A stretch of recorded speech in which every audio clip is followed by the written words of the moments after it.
পানীয় জলের দাবিতে জাতীয় সড়ক অবরোধ করে বসল নবোদয় বিদ্যালয়ের ছাত্রছাত্রী অভিভাবকরা। এবার পানীয় জলের চরম সংকটের প্রতিবাদে রবিবার খেরেংজড়ি জহর নবোদয় কেন্দ্রীয় বিদ্যালয়ের ছাত্রছাত্রী এবং তাদের অভিভাবকরা একত্রিত হয়ে আসাম ত্রিপুরা সংযুক্ত ৮ নং জাতীয় সড়ক অবরোধ করে বসেন। তাদের দাবি, দীর্ঘদিন ধরে বিদ্যালয়ে পানীয় জল এবং দৈনন্দিন ব্যবহারের জন্য পর্যাপ্ত জলের অভাবে পড়ুয়াদের নানাবিধ সমস্যার সম্মুখীন হতে হচ্ছে। বিদ্যালয়ের ছাত্রছাত্রীদের অভিযোগ, তারা একাধিকবার বিদ্যালয়ের প্রিন্সিপাল মহাশয়কে বিষয়টি জানালেও কোনো স্থায়ীভাবে তাদের সমাধান করে দেওয়া হয়নি। জল সংকটের বিষয়টি ধর্মনগর DWS দপ্তরেও জানানো হয়েছিল। বিদ্যালয়টি DWS চুড়াইবাড়ি স্থিত রিজার্ভ ট্যাঙ্ক থেকে জল সরবরাহ পেয়ে থাকে, কিন্তু কোনো এক কারণের ফলে সম্প্রতি নিয়মিত পাইপ লাইনের মাধ্যমে জল সরবরাহ বন্ধ হয়ে গিয়েছে। প্রায় 500 জন ছাত্রছাত্রী এই কেন্দ্রীয় বিদ্যালয়ে প্রতিদিন হাজার হাজার লিটার জলের প্রয়োজন। জল সংকট এতটাই তীব্র আকার ধারণ করেছে, রবিবার ছুটির দিনে অভিভাবকরা নিজেরাই বিদ্যালয়ে এসে ছাত্রছাত্রীদের সঙ্গে এই প্রতিবাদে শামিল হন। এই ঘটনার জেরে জাতীয় সড়কে যান চলাচলের ঘটে বিঘ্ন। স্থানীয় প্রশাসনের তরফ থেকে দ্রুত হস্তক্ষেপ করে সমস্যার সমাধান না করা হলে আগামীতে আরও বৃহত্তর আন্দোলনের হুঁশিয়ারি দিয়েছেন অভিভাবকরা। আপনার কি কারণে অবরোধে বসলেন? আমরা তো দেখেন নবোদয় বিদ্যালয়ে বহুদিন ধরে তার জন্মলগ্ন থেকে জলের সমস্যা রয়েছে, তারপরেও কোনো রকমে চলছে। আজকে যখন আমরা প্রত্যেক রবিবারে আমরা অভিভাবকরা আসি, অভিভাবকরা আসার পর এখানে জানতে পেলাম প্রায় সপ্তাহব্যাপী জলের কোনো ব্যবস্থা নেই। অনেক ছাত্ররা স্নান করতে পারছে না, টয়লেটের পর যে জল ব্যবহার করবে সেটা পর্যন্ত দুষ্কর হয়ে গিয়েছে। এত জলের অব্যবস্থা, সমস্ত কিছু শুনে আমরা সমস্ত অভিভাবক মিলে সঙ্গে সঙ্গে বিদ্যালয়ের যে কর্তৃপক্ষ প্রিন্সিপাল মহোদয়া, ওনার সঙ্গে সাক্ষাৎ করি যে দীর্ঘদিন ধরে জলের এই রকম অবস্থা, আপনি কি উদ্যোগ গ্রহণ করেছেন? উনি বলল যে আমি এক্সিকিউটিভের সঙ্গে কথা বলেছি, DWS এর SDO এর সঙ্গে কথা বলেছি, আরও অন্যান্য আধিকারিকদের সঙ্গে কথা বলেছি। SDO সাহেব এক্সিকিউটিভ ইঞ্জিনিয়ারকে বলছে আমি তো জল পাঠিয়ে দিয়েছি। আমরা থাকাকালীন সময়ে উনি যখন আবার এক্সিকিউটিভ ইঞ্জিনিয়ারকে ফোন করলো, এক্সিকিউটিভ ইঞ্জিনিয়ার বললো যে SDO সাহেব বলেছে জল পাঠিয়ে দিয়েছে, কিন্তু প্রিন্সিপাল ম্যাম আবার এক্সিকিউটিভ ইঞ্জিনিয়ারকে বললো যে না, আমাদের বিদ্যালয়ে জল আসেনি। তা আমরা এখান থেকে জানতে পারলাম কর্তৃপক্ষ মিথ্যা কথা বলছে, বিদ্যালয়ে জল না দিয়েই বলছে জল পাঠিয়ে দিয়েছি। এই বিদ্যালয়ে প্রতিদিন 50,000 লিটার জলের প্রয়োজন।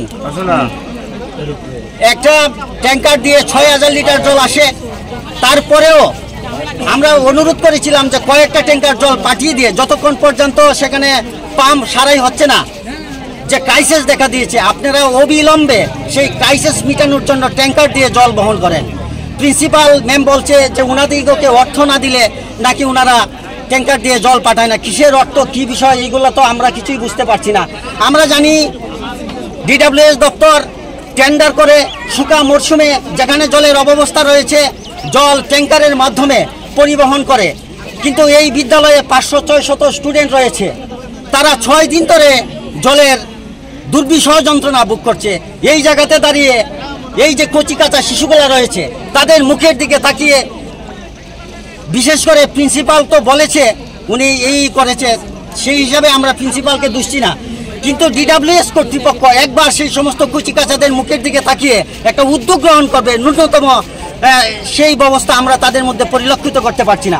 আমার যেটা মনে হয়, ওনারা ভাবছে নবোদয় বিদ্যালয়ে যে সমস্ত ছাত্রদেরকে প্রেরণ করা হয়েছে সেই সমস্ত অভিভাবকরা হচ্ছে বুভুক্ষ, খেতে পারে না, তাদের দিনান্তে পান্তা ফুরায়, এই জন্য বোধহয় ওরা নবোদয়ে পাঠিয়ে দিয়েছে, যার জন্য আমাদের ছেলেমেয়েদের প্রতি DWS দপ্তর এই রকম বৈষম্যমূলক আচরণ করছে।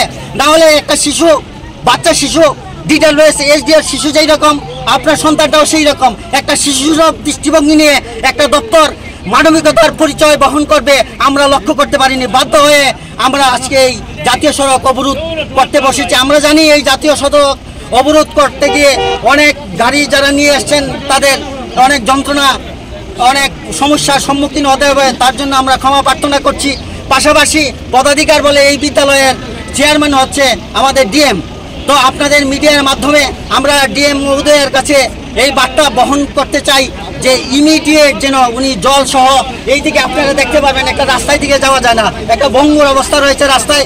রবিবারে আমরা প্রত্যেক অভিভাবকরা আসি ছাত্রদের সঙ্গে দেখা করতে, আমরা গাছের মধ্যে বসি, ঝুঁকে অনেকদেরকে রক্ত শুষে নেয়, অনেক সময় দেখা যায় সাপে এসে তারা করে। বৃষ্টি পড়লে আমরা গাছের নিচে দাঁড়িয়ে, মাথার উপর টপ টপ করে বৃষ্টি পড়ে, আমরা কর্তৃপক্ষকে বারবার বলেছি আমাদের জন্য একটা শেডের ব্যবস্থা করে দেন, অন্ততপক্ষে আমাদের মায়েরা, আমাদের অভিভাবক যারা আসছে তারা যাতে বসতে পারে। আজ পর্যন্ত তার কোনো উদ্যোগ গ্রহণ করেনি। তাই আমরা মিডিয়ার বন্ধুদের মাধ্যমে আমরা আমাদের সার্বিক সমস্যাগুলো তুলে ধরতে চাই এবং যে সমস্ত কর্তৃপক্ষ সেই সমস্যা সমাধানে উদ্যোগ গ্রহণ করতে পারবে ওনাদের কাছে সুনির্বন্ধ অনুরোধ ইমিডিয়েট যাতে ওনারা সেই সমস্ত আসল সমস্যার সমাধান প্রকল্পে উদ্যোগী হয়। এই কথা আপনাদের সম্মুখে এখন পর্যন্ত কেউ এসেছিলেন কি? এখন পর্যন্ত আমাদের সঙ্গে অফিসিয়াল লেভেলে কেউ যোগাযোগ করেনি। শতপ্রণোদিত হয়ে এই গ্রাম পঞ্চায়েতের প্রধান সাহেব এসেছিলেন, তো উনি বলছেন যে আমি তো এই বিষয়গুলো জানি না। আমরা বললাম সেই বিষয়টা তো আমরা জানি না, আমরা প্রিন্সিপালের সঙ্গে কথা বলেছি, ডিডব্লিউএস কর্তৃপক্ষের সঙ্গে কথা বলেছি, আপনিও আমাদের আন্দোলনের সঙ্গে অংশগ্রহণ করেন। আপনি যদি এই আন্দোলনের সঙ্গে অংশগ্রহণ করেন তাহলে আমাদের আন্দোলন আরও মজবুত হবে, দৃঢ় হবে। তার পাশাপাশি আরেকটা বিষয়, অনেক এই এরিয়ার অভিভাবক রয়েছে আমাদের আন্দোলনের সঙ্গে যুক্ত হয়েছে, ওনারা বলছে আমাদের যে এই যে এরিয়াটা রয়েছে সেই এরিয়াতে আমরা জল পাচ্ছি না 6-7 দিন ধরে। এখানে অনেক অভিভাবক রয়েছে, এই এরিয়ায় তো জলের ব্যবস্থা নেই। ওনারা আমাদেরকে সাপোর্ট করছে, বলছে যে আমরা আপনাদের পাশে রয়েছি, আমাদেরও জলের সমস্যা রয়েছে। আমাদের জলের নিজস্ব কোনো সোর্স নাই, আন্ডারগ্রাউন্ড ওয়াটার নেই, আমরা পুরোপুরি ডিডব্লিউএস এর উপরে নির্ভরশীল জলের জন্য। তো ডিডব্লিউএস এর ওদের পাইপলাইনের মানে ঠিক করার কাজ চলছে গত 4-5 দিন থেকে। তো যতদিন অবধি ঠিক না হচ্ছে আমরা জল পাই না। আর কি বলে রানিং ওয়াটার আমরা ওদের বাচ্চাদের দিতে পারছি না, কিছু বৃষ্টির জল জমানো আছে ওটার থেকে তারা মানে ওই টয়লেট যাওয়া এই করা, বাট তাদের কষ্ট হচ্ছে কারণ ওই 3 তলাতে জল নিয়ে উঠতে হয়, রানিং কোনো ওয়াটার নেই। আরেকটা অভিযোগ ম্যাডাম, গার্জিয়ান পক্ষ থেকে জানা এলো যে রাস্তায় উঠতে সময় স্কুলে যাওয়ার প্রবেশ মুখে এত দুর্গন্ধ, তারপর রাস্তা ভাঙা, গার্জিয়ানদের বসারও জায়গা নেই। রাস্তার তো কাজ শুরু হয়ে গেছে, এগুলি স্টেট ডিপার্টমেন্ট থেকে নেওয়া হয়েছে। বসার কোনো শেডঘর নেই? বসার একটা শেড আছে, বাট ওইটাতে পর্যাপ্ত জায়গা নেই, বা আমার হাতে আর এক্সট্রা স্পেসও নেই যে আমি আর বানাবো। আপনার শুভ নামটা? মনিরূপা কর। আবার বলুন। মনিরূপা কর। 1 সপ্তাহ জায়গায় জল নেই, কিন্তু আমিও অবগত নয়। আমি এইমাত্র অবগত হলাম যে এখানে জল নেই। আমি প্রিন্সিপাল ম্যাডামের সাথে কথা বলেছি, উনি আমাকে বলেননি, তবু আমি নিজে থেকে এসেছি এখানে। আসার পর এখানে আমি প্রতিশ্রুতি দিয়েছি আজকে আমরা জল যেভাবে হোক নবোদয় স্কুলে পৌঁছে দেব এবং অবরোধ উঠানোর জন্য। মানে ঘটনার সত্যতা কতটুকু পেয়েছে? সত্যতা তো ঠিক আছে, কিন্তু তিনি শুধু বলেন উপর ডিএম জানিয়েছেন, এমএলএকে জানিয়েছেন, কিন্তু এই যে প্রধান হিসাবে আমাকে জানাননি। কি নাম আপনার? আমার নাম হলো প্রেমানন্দ দাস, লক্ষ্মীনগর গ্রাম পঞ্চায়েত। নবোদয় বিদ্যালয়ের সামনে আজকে অবরোধ বসেছি। ছাত্ররা দীর্ঘদিন ধরে জল পাচ্ছে না, জলের অনেক সমস্যা, তারা স্নান করতে পারছে না, খাওয়া খাচ্ছে না ঠিকঠাকভাবে জলের জন্য।